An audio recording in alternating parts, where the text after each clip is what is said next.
Olá, seja bem-vindo ao Fora da Caixa. Um programa feito para você pensar. Literalmente fora da caixa. E nessa edição você verá Racismo e preconceito. a importância de ter representantes. Democracia racial. E outros temas fundamentais.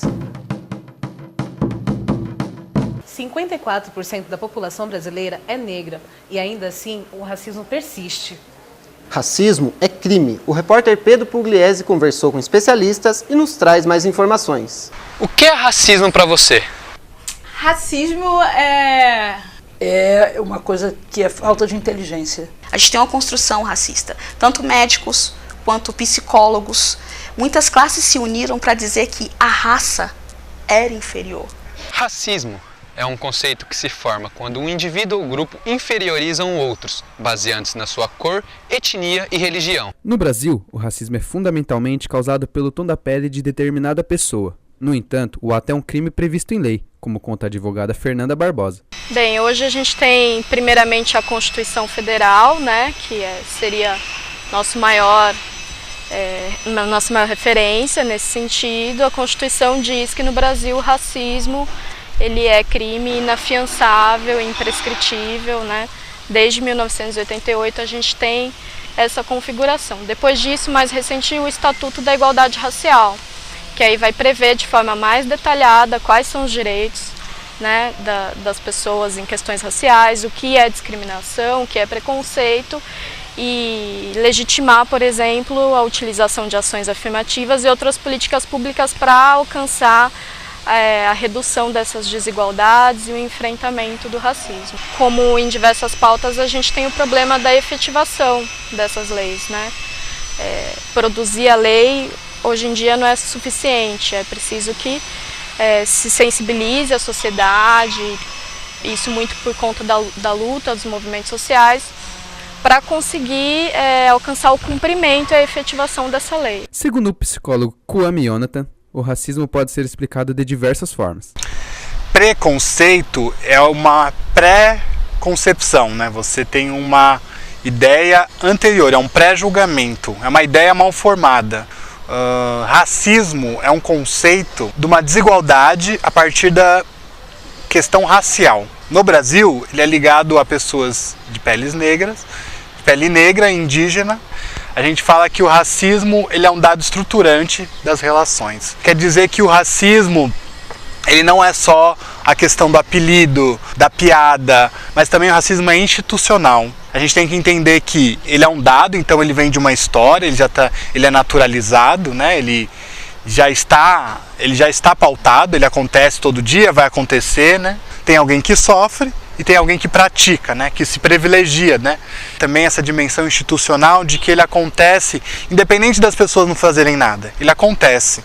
As instituições racistas, né? Quando a gente olha numa sala de aula de faculdade, só tem 1 ou 2 alunos negros, ali está presente o racismo. Pela psicologia, a gente entende que o escravo é um objeto, né? O escravo não era uma coisa. E aí você vai desumanizando essa pessoa por 300 anos, isso não se muda com uma lei. Você tem todo um processo de subjetivação. O racismo ainda existe e está presente no cotidiano, seja direto ou velado e maquiado. Porém, a luta é constante para que esse cenário mude e acabe.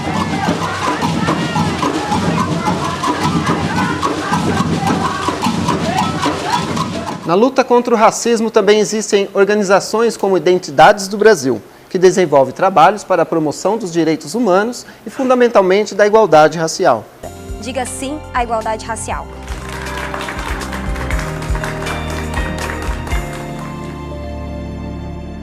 Bom, já que estamos falando de racismo, ter representantes e porta-vozes é essencial para o movimento. Confira na reportagem de Renan Ciola e Júlio César Jacobi. Ter representantes é fundamental para o desenvolvimento de uma comunidade. Por meio deles, esses grupos ganham voz. A exemplo disso, temos Zumbi dos Palmares, Machado de Assis, Joaquim Barbosa, entre outras personalidades. Do samba à representatividade negra, o Fora da Caixa está na Assembleia Legislativa de São Paulo para falar com a artista e deputada Alessi Brandão. Bom, a minha ligação com o movimento negro, na verdade, ela começa a surgir a partir do momento que eu sou convidada para cantar nos eventos políticos, né? Isso direta já demarcação de terras indígenas, movimento das mulheres negras. Essa coisa da importância é assim, as pessoas me têm como referência, né? Quando começam a ler a minha história, começam a conhecer todas as caminhadas que a gente fez, né? Então o meu trabalho sempre foi voltado para ter uma base, uma estrutura para uma família pobre, né? O Estado, ele precisa ter sensibilidade, né, para poder abrir as portas das universidades para as cotas, porque é inaceitável que você tenha 3 universidades públicas, né, aqui, e que os reitores, sabe, eles têm problema com as cotas. Afinal de contas, existe uma população negra expressiva, uma juventude também, né, enorme, e essa juventude precisa ter toda a infraestrutura, sabe, para poder ter condições. Eu tenho um amigo que outro dia foi numa festa que era a formatura de arquitetos, Espaço das Américas. Tinham cerca de 5.000 pessoas lá, não tinha um negro, nenhuma negra formado. Então, isso é uma coisa muito grave. Isso é algo que faz com que a gente, aqui dentro dessa casa, tenha que realmente batalhar permanentemente para que essa desigualdade, sabe, ela acabe. É o cabelo que não pode, entendeu? É o jovem que não pode se encontrar numa esquina, mais de 3 ou 4 jovens correm risco de morte, né? É a questão do emprego. Para todos os lados que eu olho, tem alguém conectado. A internet é algo essencial para o nosso dia a dia. O YouTube se transformou num megafone, onde muitos jovens expressam suas opiniões e ideias. No momento você começou a tematizar os seus vídeos com essas questões raciais, dos líderes negros e tudo mais. Então, eu comecei o canal no final de 2014 e foi mais ou menos no final de 2015 que eu comecei a fazer isso, após eu ter assistido uma peça do Lázaro Ramos com a Thaís Araújo, O Topo da Montanha. Trata de vários assuntos importantes, como por exemplo o racismo, direitos civis, etc. E esses assuntos, da maneira que foi abordada e com as pessoas que estavam falando, né, que eram pessoas que eu já admirava da televisão, Lázaro Ramos e a Thaís Araújo, foi algo que me tocou bastante, mexeu muito comigo. E eu queria fazer algo, como posso dizer, para outras pessoas. Eu fui pesquisar um pouco sobre alguns heróis e eu vi que eram muitos e que eu nem tinha noção de que tinham tantos heróis negros aqui no nosso país, porque a gente está tão acostumado a ver o negro como escravo, e sempre quando vai falar de negro nas apostilas, ou é o escravo, ou feijoada, capoeira, samba. Houve uma vez que eu precisei com a minha mãe até a delegacia mesmo para falar desses comentários, né?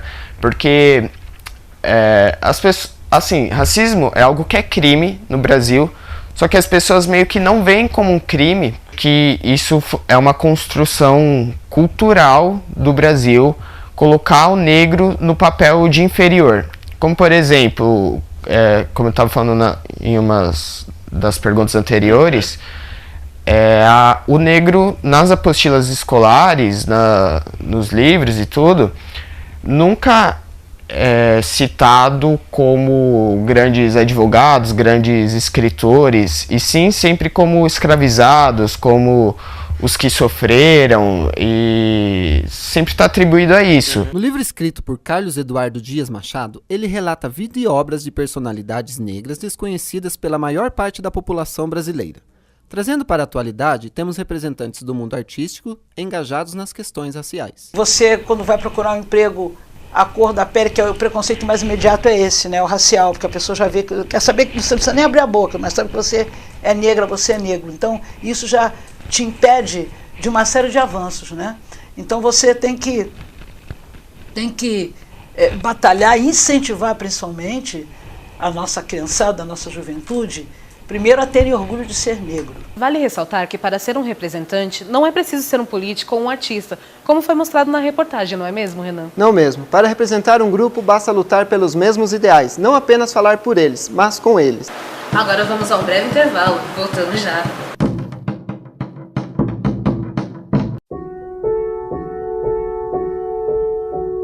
Se você gosta do seu cabelo? Não. O cabelo das minhas amigas é liso, maravilhoso. E é desse jeito que eu queria ter. Não desse jeito. Cabelo bonito pra mim é liso. Quando elas correm, faz um movimento de onda. E é muito bonito. Me chamavam de feia. Falavam que eu não era bonita, de cabelo cacheado solto. Eu sou o patinho feio. Com aquela história do patinho, que ele é diferente de todos. Eu me sinto assim.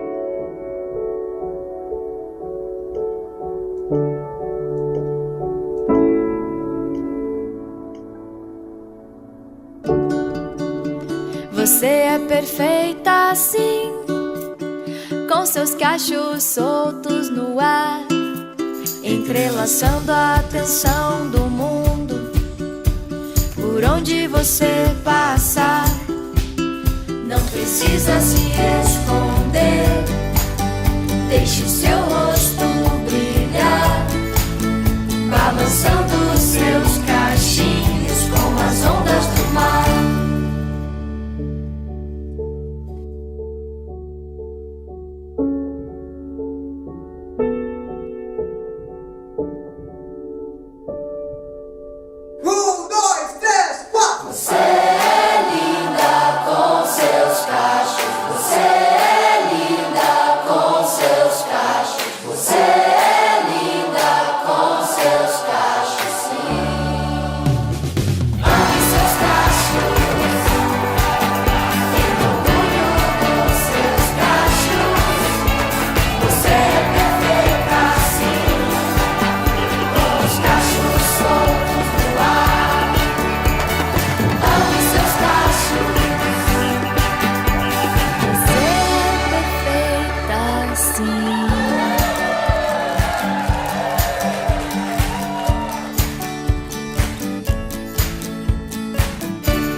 Estamos de volta. Você já ouviu falar em democracia racial? O Fora da Caixa te explica o que é e como funciona no Brasil. Democracia racial, independente se é alemão, japonês, ruivo, preto, branco, amarelo, pardo, o que quer que seja, é o acesso e garantia a direitos. Se você souber que a democracia está condicionada a essas 4 palavras, acesso e garantia a direitos, você vai ter uma reflexão sobre o que é democracia. A partir do momento que não se tem acesso e garantia a direitos, você tem exclusão, você tem marginalização e você tem invisibilidade. Então, o contexto de democracia é acesso. A partir do momento que qualquer tipo de raça tenha seus direitos adquiridos e garantidos, isso se constitui como uma democracia. Já que o assunto é democracia racial, o curta-metragem O Lá Eu Aqui conta histórias e vivências de jovens estudantes do continente africano no Brasil. Estamos aqui no Rio de Janeiro, cidade maravilhosa, para bater um papo com eles e saber um pouco mais a respeito do projeto. A idealizadora do projeto, Marisa Gomes, conta de onde surgiu a ideia de produzir um documentário. E aí, Ricardo um dia me mostra a reportagem do Fleury. Eu falei que era uma pessoa que eu já conhecia, que eu tinha acesso. E aí pensamos em convidar o Fleury para participar desse evento que nós organizamos na instituição. E a partir daí foi surgindo, vamos filmar essa perspectiva do racismo na fala de estudantes. Aí Ricardo falou, vamos chamar negros que estudam para a gente falar sobre isso. Olha, por que a gente não faz na perspectiva do estudante africano e tal? A gente, legal, Ricardo, legal, vamos fazer isso. E aí surgiu o convite, conversei com a Flávia na casa do Jongo, mostrei a proposta, ela falou com o Sandro, os dois se encantaram, vamos junto e surgiu daí. O diretor-geral, Sandro Lopes, nos conta o objetivo do documentário. É colocar em pauta, né, a questão do racismo. Acho que a grande contribuição que ele pode dar é levantar a discussão e a partir de um ponto de vista que acaba trazendo uma originalidade, porque é o ponto de vista africano, né? Muito se fala sobre a África, mas quando a África fala, os africanos, digamos assim, os estudantes africanos, falam no Brasil, eu acho que é um ponto de vista diferente. E aí eu acho que o principal objetivo do documentário é colocar em pauta a discussão do racismo e aí, com essa discussão a gente avançar na questão social, né? E melhorar essa relação interracial dentro do Brasil. Professor e integrante do Comitê de Educação em Direitos Humanos da FAAT, Rafael Cruz, explica o mito da democracia racial. Num país como o nosso, de raízes históricas complexas, de colonização, de exploração, de muita morte, você tem uma construção da política pelo viés da dominação. Falar que a democracia racial ela é um mito parte de uma premissa também que a própria população ela acaba não reconhecendo a possibilidade de acesso e garantia de direitos do qual está constituído um Estado democrático de direito. Então, esse mito da democracia racial cria, na realidade, uma grande fragilidade nas pessoas, nas crianças, nos adolescentes, cotidianamente passam por situações como a violência policial, que é muito mais enfática quando o cidadão é negro, a violência contra a mulher negra, que é muito enfática, a criança negra que não se vê representada nos seus próprios livros, que não escuta ouvir falar dos seus heróis, dos heróis que se parecem com ela, que se assemelham a ela.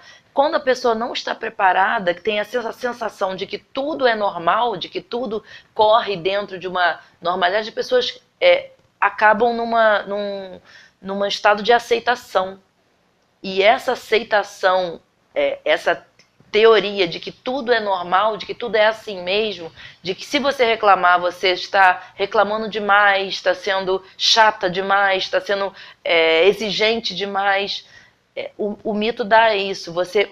Se você não aceitar a injustiça, você que está errado. Miscigenação no Brasil, ela começar a ganhar um contexto de igualdade a partir do momento que nós nos reconhecemos entre si. A gente precisa reconhecer que a gente veio da África, nós somos filhos da mãe África.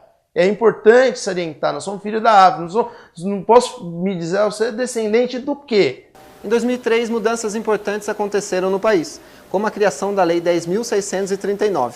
Acompanhe na matéria de Gislane Januário. Representatividade e educação em um mesmo lugar. O Fora da Caixa foi ao ateliê de Jaciana Melquiades, que com o marido produz livros e brinquedos para crianças negras se identificarem. A ideia de fazer brinquedos e livros pensando especificamente nas crianças negras surgiu mais ou menos em 2013, que foi quando eu formalizei a Era Uma Vez o Mundo. E o principal motor disso foi meu filho, Matias, né, que é um menininho que hoje tem 6 anos. E que desde que ele nasceu, tudo que ele precisava ter, eu tinha que produzir para ele, porque eu não encontrava nada com representatividade, né? Nada com a carinha dele. Então a gente começou aqui em casa, né, a fazer coisas para ele e percebeu que de repente a gente teria que alinhar o caminho da Era Uma Vez o Mundo com esse caminho de produção de brinquedos e itens para criança. Em 2003, foi instituída a Lei 10.639, que torna obrigatório o ensino da história e cultura afro-brasileira e indígena no ensino fundamental. Infelizmente ainda é necessária, né? A gente precisa que exista uma lei que obrigue as escolas a ensinarem história da África e afro-brasileira. Mas é uma lei que ainda não é aplicada nas escolas. Um dos trabalhos da Era Uma Vez o Mundo, inclusive, é fazer com que a lei tenha aplicabilidade. Só que, ao mesmo tempo que a lei existe e ela precisa ser cumprida, a formação hoje não oferece, ainda hoje, depois de mais de 10 anos da lei, não oferece ferramentas para o profissional na educação conseguir aplicar a lei na escola. Então, ele sabe que tem a lei, ele sabe que ele tem que fazer alguma coisa, mas ele não sabe o que tem que fazer. A professora Isilda Toledo também falou com o Fora da Caixa e contou sua visão sobre os problemas que a lei possui. O grande problema que eu vejo nessa importância, né, do ensino, ele não está só na educação formal, tá? Eu creio que nós precisamos, e eu conto com vocês, né, uma geração nova, jovem, e com uma cabeça mais aberta, né, que poderão educar seus filhos de forma diferente, né? Obrigatoriedade, ok. Para a educação, uma educação eurocêntrica, como é que eu digo? Você é obrigado a, né?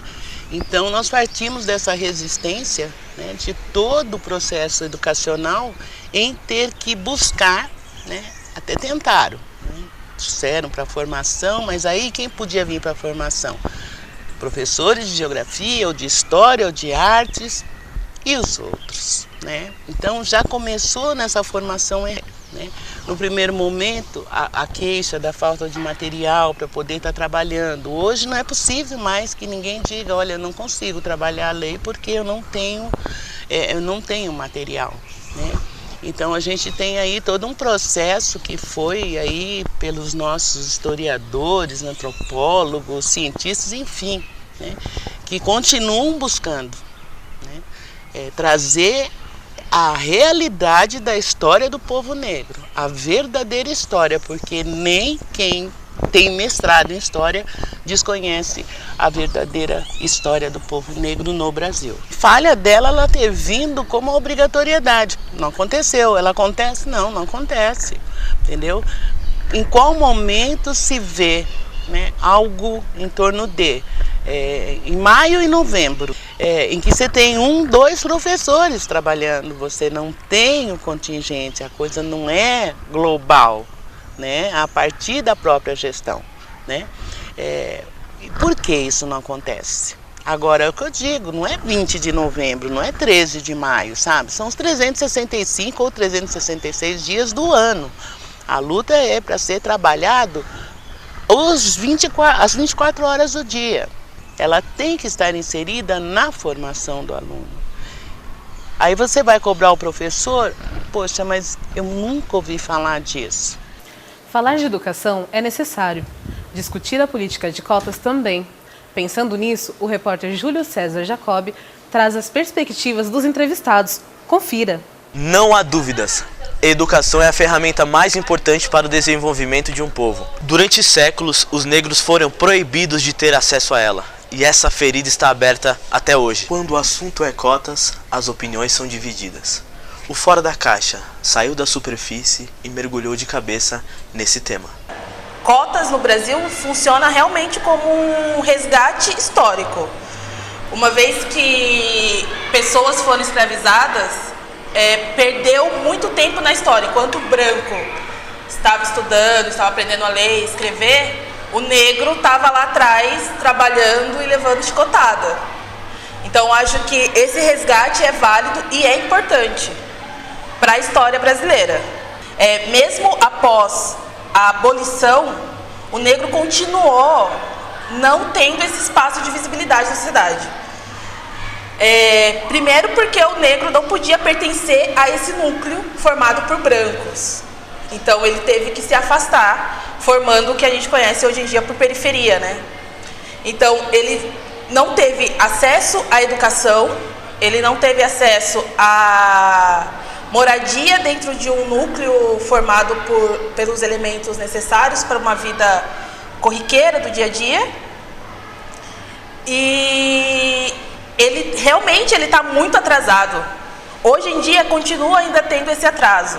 E por isso é necessária as cotas nas universidades.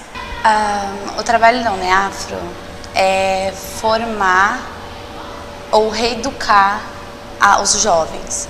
Lá em São Paulo, tanto tem cursinhos quanto movimentos mesmo, culturais, e para ensinar a cultura a negra, né, e toda essa importância que ela nos trouxe, que é a raiz do Brasil. Eu sou a favor das cotas, sim. Eu reconheço a importância que tem enquanto jovem negro, vindo da periferia e representante dos meus. Eu acho que tem que ser sim, pelo contexto histórico que a gente viveu. Não tem como ser apagada a nossa história, o retrocesso, as desigualdades que tem hoje em dia. Então eu sou a favor e acho necessário ter sim. Sou a favor da política de cotas, considero uma política absolutamente necessária num país como o Brasil, né? A gente reconhece que ela é uma política paliativa. Ela é algo para existir por um tempo. De uma perspectiva assim, ideal seria a educação pública de qualidade para todos e com uma ênfase naquilo que é o nosso princípio constitucional, né?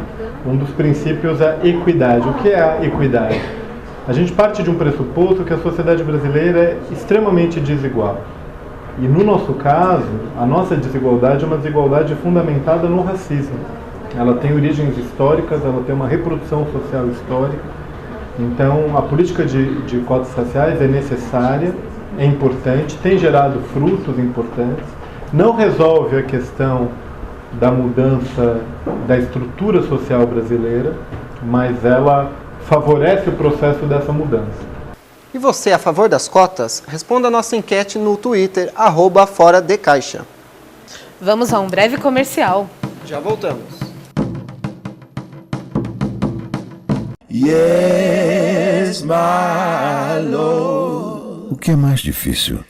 Sitting in the kingdom. Ganhar o Oscar? To see old Jordan roll. Ou a liberdade? I survive. I will keep myself hardy till freedom is opportune. Roll, Jordan, roll. My soul arise in heaven, Lord, for the year when Jordan roll. Você está assistindo Fora da Caixa. Segundo o IBGE, a taxa de desemprego de negros é maior que a de brancos, na mesma situação. Pensando nisso, os negros estão buscando saídas, como mostra a reportagem de Gislaine Januário. Diante da insuficiência do mercado de trabalho, jovens e adultos partem para o próprio negócio. O afroempreendedorismo vem ganhando espaço no mundo corporativo. A iniciativa vai muito além da questão financeira, como conta Samara Ananias, professora e microempreendedora. Tem 2 anos. Eu comecei junto com os meus pais, né, na tentativa de trazer mais representatividade para as crianças no momento do brincar, né? Eu tenho uma filha de 3 anos e aí quando a gente vai para o mercado para buscar brinquedos, a gente sente essa falta, né, de representatividade de uma forma positiva para a criança. E eu já tinha o desejo de ter o meu próprio negócio. E aí surgiu da cor da pele e a gente confecciona bonecos e bonecas de pano, né, a partir das características diversas da população negra. Uma dificuldade que a gente tem é que eu concilio com outro trabalho, né, eu sou professora da Rede Municipal de São Paulo, então a gente acaba tendo que se dividir entre 2 atividades, né, e isso não é fácil. E a questão dos espaços também, né? Quais são esses espaços disponíveis para a gente poder estar expondo o nosso trabalho, né? Agora com o novo governo, o empreendedor, né? O artesão que trazia o seu trabalho em algumas ruas de São Paulo, está tendo mais dificuldade hoje, né? Mudaram-se as regras, então são dificuldades que a gente vai encontrando no dia a dia. Microcrédito e tal, ainda não procuramos, mas assim, o que a gente conversa muito com outros empreendedores é que existe uma certa dificuldade, né? Não que não tenha, existe, mas é bem desafiante para conseguir. A produtora da Cresparia Soluções Pretas, Rosiane Silva, conta sobre os trabalhos desenvolvidos pela agência em benefício dos afroempreendedores. A Cresparia Soluções Pretas é uma agência empreendedora que a gente trabalha com 3 frentes: assessoria acadêmica, saúde e bem-estar e produção cultural. A ideia é de fortalecer, a gente tem um guarda-chuva de profissionais pretos e pretas para profissionais e para pessoas pretas e pretas. Então a gente tem o Ubuntu, né, esse conceito de Black Money, se organizar entre nós para a gente conseguir crescer e se organizar. Então acho que a Cresparia é isso, assim, é uma ponte para vários segmentos, assim, para construir um outro tipo de relação entre pretos e pretas. Então, as Soluções Pretas partiu desse movimento, dessa necessidade de visibilizar profissionais pretos e pretas, né? Porque a gente tem muitos profissionais, então a gente precisa fazer esse movimento de estarmos em todos os espaços, né? Então a Cresparia nasce daí, Soluções Pretas, solucionando, na verdade acho que é construindo um novo espaço no mercado. A gente tem as redes sociais, Cresparia Soluções Pretas no Facebook, o Instagram cresparia.sp, o nosso e-mail é cresparia.sp@gmail.com. Há 16 anos, a Feira Preta promove eventos em busca de mais espaço para os afroempreendedores. Ela também discute tendências do mundo empreendedor e suas inovações. Ela nasceu já pensando em inovação, pensando em tecnologia. E ela nasceu com a ideia de visibilizar potenciais empreendedores. Então ela foi a primeira que há 16 anos começou a discutir esse assunto, esse tema, e visibilizar alguns empreendedores. E a feira aconteceu aqui em São Paulo, na Praça Benedito Calixto, é uma praça, para quem não conhece aqui, é uma praça que fica ali perto do Largo de Pinheiros. É uma praça frequentada assim por uma classe média, tem uma associação, mas ali naquela época ela tinha muitos pontos de baile, de espaços que a negrada frequentava. Então a Adriana sempre discutiu isso, de que a gente tem que ir em todos os lugares. E foi lá que nasceu a feira. Então nasceu com aproximadamente 30 empreendedores informais que estavam mostrando primeiros trabalhos e tal. E daí não parou mais. Um pouco da radiografia das diferentes histórias negras das cidades. Mais ou menos 600 empreendedores formais, né? Muitos deles já empregam muita gente, como é o caso da Xongani, que é o caso da Maquena. Enfim, uma série de iniciativas assim que já são modelos, já são referências. Tem as atividades culturais para diferentes públicos também. A gente trabalha com a memória e história, ao mesmo tempo se preocupa com o contemporâneo, né? Então, o movimento de negros jovens é uma preocupação, porque é uma população etária predominante que está entre 13 e 21, 22 anos. A gente agora, esse ano, teve algumas mudanças, a gente quer aproximar outros públicos, né, rever essa história, porque na medida que você investe no empreendedor, você precisa gerar também um consumo dessa produção. Então, a gente precisa ter uma mescla para dar sustentabilidade para a feira. Então a feira sempre foi indoor. Esse ano que a gente fez uma mudança radical. Quer dizer, a gente desconstruiu e ressignificou a marca conceito da feira. Hoje é Festival Feira Preta. Ele é mais espalhado na cidade. Este ano a feira está repleta de atrações, como exposições, debates, exibição de filmes e shows. Há uma grande polêmica quando o assunto é a abordagem policial com negros. Em sua matéria, o repórter Pedro Pugliese traz mais informações. Você sabia que no Brasil morrem por ano mais de 60 mil pessoas assassinadas? 21.897 pessoas perderam suas vidas por intervenções policiais. Dessas, 76% são negras. A cada 23 minutos, um jovem negro é vítima de homicídio no Brasil. Segundo o Departamento Penitenciário, o número de presos no Brasil ultrapassa os 600 mil. São 306 pessoas presas para cada 100 mil habitantes. Destes, 61,6% são negros. Então não é uma questão de escolha. Essas pessoas não tiveram oportunidade, não têm o acesso, pelo histórico mesmo, por um falso processo de abolição, né? A gente tem abolir como uma palavra etimologicamente falando muito forte e não houve uma abolição.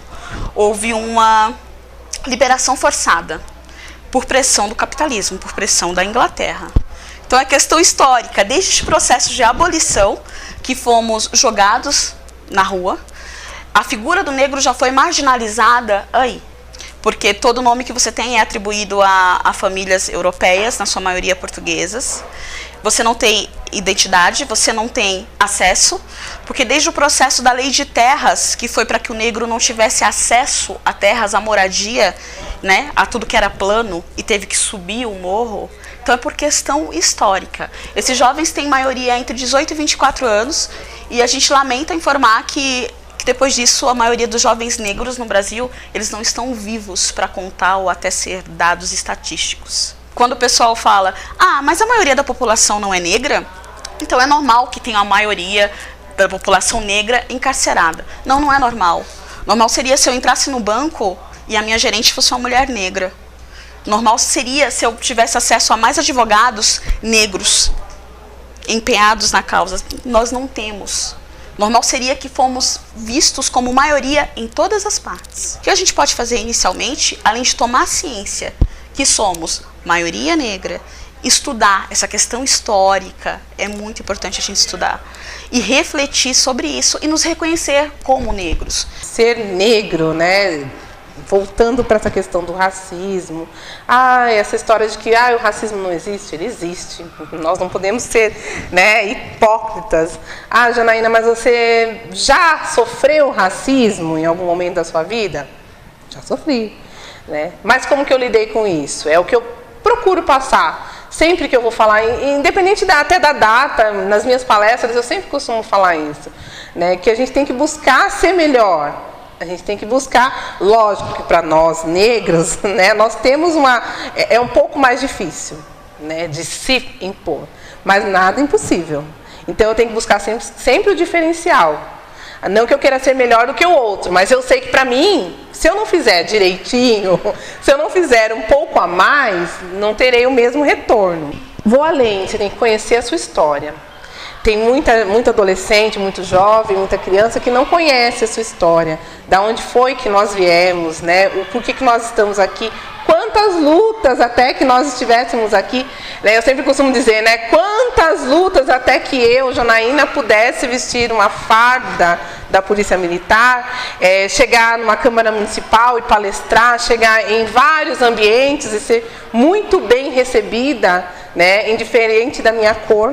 Eu costumo dizer, né, inclusive lá no quartel, eu escuto dizer, fulano, meu bisavô, tataravô era negro, casou com a loira, enfim, e o fulano loiro dos olhos azuis. Aí eu costumo dizer lá, e o meu capitão uma vez até riu, eu falei, bom, ter cabelo duro, beiço, nariz chato, e atravessar, né, o oceano aí no porão de um navio, ninguém quis. Porém, hoje, usar de que, né, tem descendência negra para dizer que não é racista, todo mundo quer. Então, acontece sim, acontece todos os dias, digamos assim. Não é impossível, não acontece comigo, acontece com você, acontece com todo mundo. Mas nós temos que ter identidade, isso é importante. Se a gente não perder essa identidade, ninguém nos abala. Em 2013, o Ministério da Justiça lançou a cartilha Atuação Policial na Proteção dos Direitos Humanos de Pessoas em Situação de Vulnerabilidade. A cartilha orienta policiais sobre os procedimentos de abordagem cabíveis em cada situação. Ela também aponta alguns cuidados a serem adotados para evitar conotação racial. Estamos chegando ao fim da primeira edição do Fora da Caixa. Muito obrigada pela audiência. Até a próxima. Gostaria de chamar aqui a equipe Fora da Caixa, Pedro Pugliese e Júlio César Jacob.